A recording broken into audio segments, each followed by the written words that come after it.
ലാലേട്ടൻ വുഡിലെ ലാലേട്ടനെ കുറിച്ചുള്ള ഏറ്റവും പുതിയ വമ്പൻ നേട്ടങ്ങളുടെ റിപ്പോർട്ടിലേക്ക് വരികയാണെങ്കിൽ ലാലേട്ടനെ നായകനാക്കി തരുൺമൂർത്തി സംവിധാനം ചെയ്ത സിനിമയാണല്ലോ തുടരും. ലാലേട്ടനെ നായകനാക്കി പൃഥ്വിരാജ് സുകുമാരൻ സംവിധാനം ചെയ്ത സിനിമയാണല്ലോ എമ്പുരാൻ.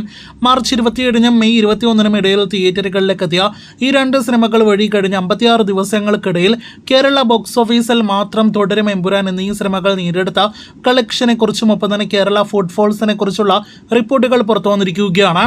അത് പ്രകാരം ഈ പറഞ്ഞ തുടരും എമ്പുരാൻ എന്നീ സിനിമകളിലൂടെ വെറും 56 ദിവസങ്ങൾ കൊണ്ട് 200 കോടി ഗ്രോസ് കളക്ഷൻ കേരള ബോക്സ് ഓഫീസിൽ വന്നിരിക്കുകയാണ്. എമ്പുരാൻ എന്ന റെക്കോർഡ് കളക്ഷൻ നേടിയെടുത്ത് വിജയിച്ച സിനിമ കേരളത്തിൽ നിന്ന് 86 കോടി ഗ്രോസ് നേടിയെടുത്തപ്പോൾ തുടരും എന്ന ലാലേട്ടന്റെ ഏറ്റവും പുതിയ വൻ റെക്കോർഡ് കളക്ഷൻ നേടിയെടുത്ത് വിജയിച്ച സിനിമ 114 കോടിയിൽ പരം ഗ്രോസ് കളക്ഷൻ പിന്നിട്ട് കഴിഞ്ഞിരിക്കുകയാണ്. അങ്ങനെ ഈ രണ്ട് സിനിമകളുടെ മാത്രം 200 കോടി ഗ്രോസ് കളക്ഷനാണ് വെറും 56 ദിവസങ്ങൾക്കിടയിൽ നമ്മുടെ കേരളത്തിലെ തിയേറ്റർ ഉടമകൾക്ക് കേരള ബോക്സ് ഓഫീസിന് ലാലേട്ടൻ കാണിച്ചു വന്നിരിക്കുന്നത്.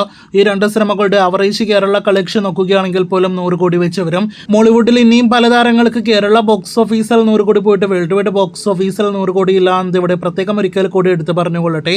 ഇതിനിടയിൽ 1,27,00,000 ആളുകളാണ് കേരള ബോക്സ് ഓഫീസിൽ മാത്രം ലാലേട്ടന്റെ എമ്പുരാൻ തുടരും എന്നീ സിനിമകൾ കണ്ടിരിക്കുന്നത്.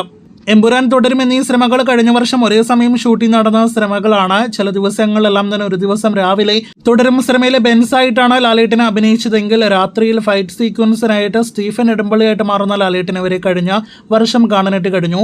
ഇപ്പോഴിതാ ഒരുമിച്ച് ഷൂട്ട് നടന്ന രണ്ട് സിനിമകളിലൂടെ ലാലേട്ടൻ ചരിത്രം തിരുത്തി കുറിച്ച് കാണിച്ചു വന്നിരിക്കുകയാണ്.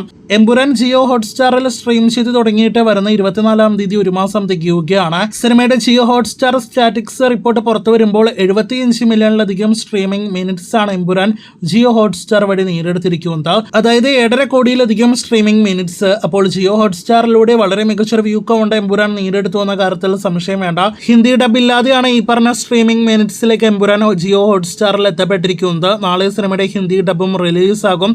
അപ്പോൾ 10 കോടിയിലധികം സ്ട്രീമിംഗ് മിനിറ്റ്സ് എമ്പുരാൻ നേടിയെടുക്കുമെന്ന കാര്യത്തിൽ സംശയം വേണ്ട. അങ്ങനെ നേട്ടങ്ങളിൽ നിന്നും നേട്ടങ്ങളിലേക്ക് ലാലേട്ടൻ പോയിക്കൊണ്ടിരിക്കുന്നു. കാത്തിരിക്കൂ കൂടുതൽ ഇതുപോലുള്ള വീഡിയോ അപ്ഡേറ്റുകൾക്ക്.